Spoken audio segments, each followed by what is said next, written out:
organizer of an Islamophobia forum in Coburg last year. Welcome, Nasrin.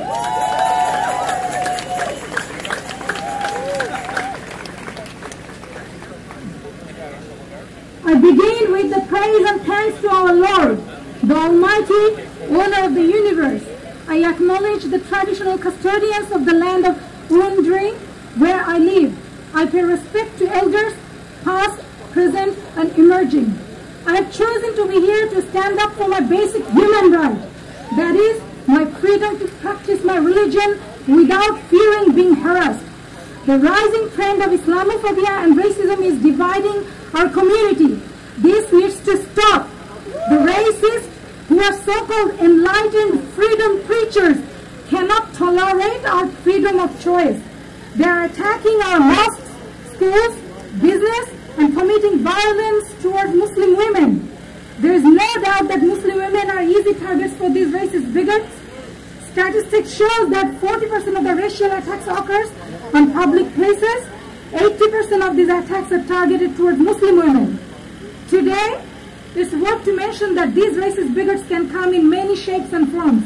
They can be the media, the politicians, the governments, or any other hate-preaching violent individual and organizations. It is truly disappointing to see that our politicians of justice system are fueling Islamophobia and racism by allowing the violent racist bigots to promote hatred in the community.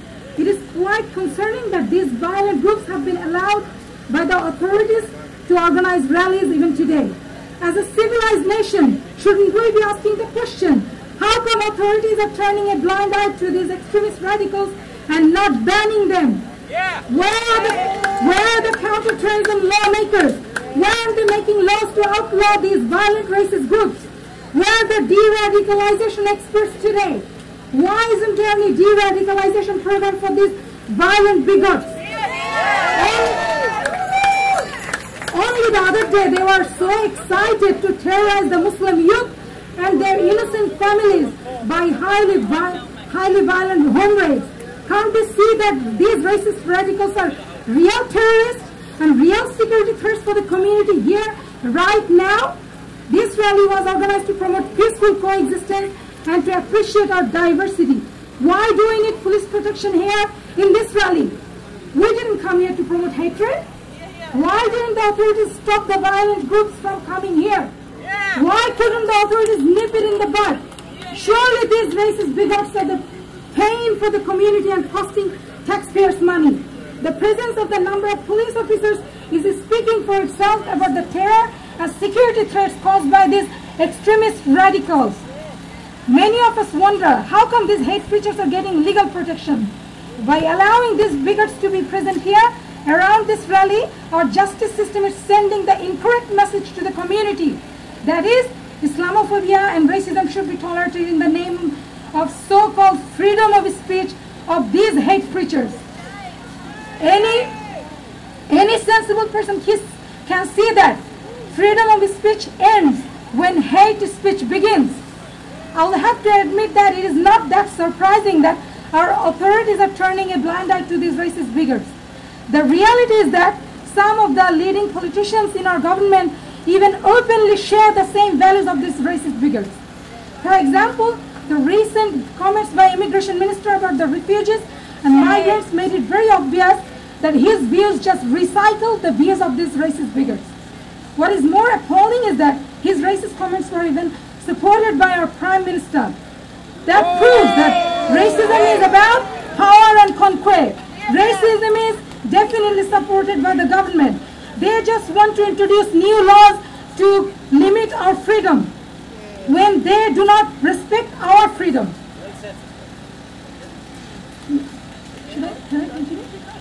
So we need to realize that by allowing these racist groups to promote hatred, our politicians are diverting our attention from the real issues, such as Aboriginal rights, abuse and sufferings of refugees in detention centers, homelessness, aged care, disability, economy, unemployment, health and education.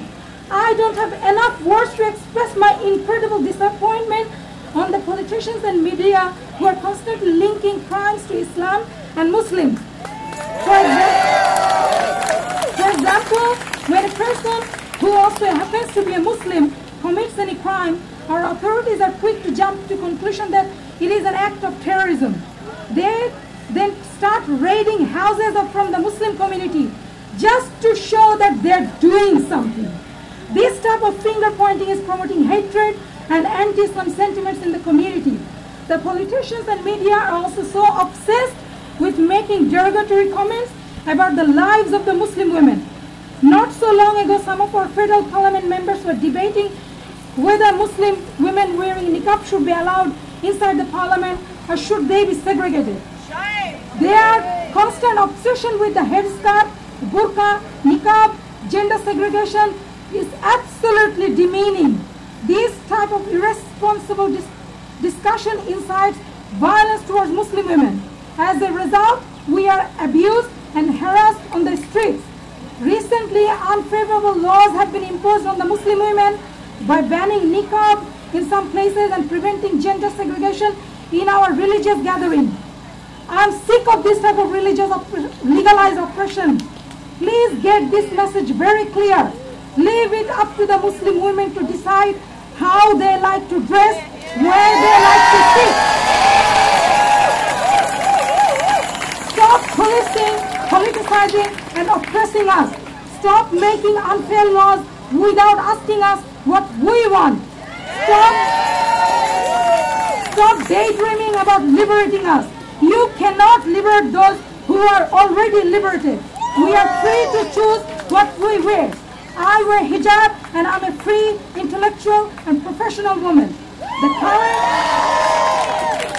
current oppression towards Aboriginal rights, Muslim women and refugees in detention center reminds me of the same shameful episodes of our history.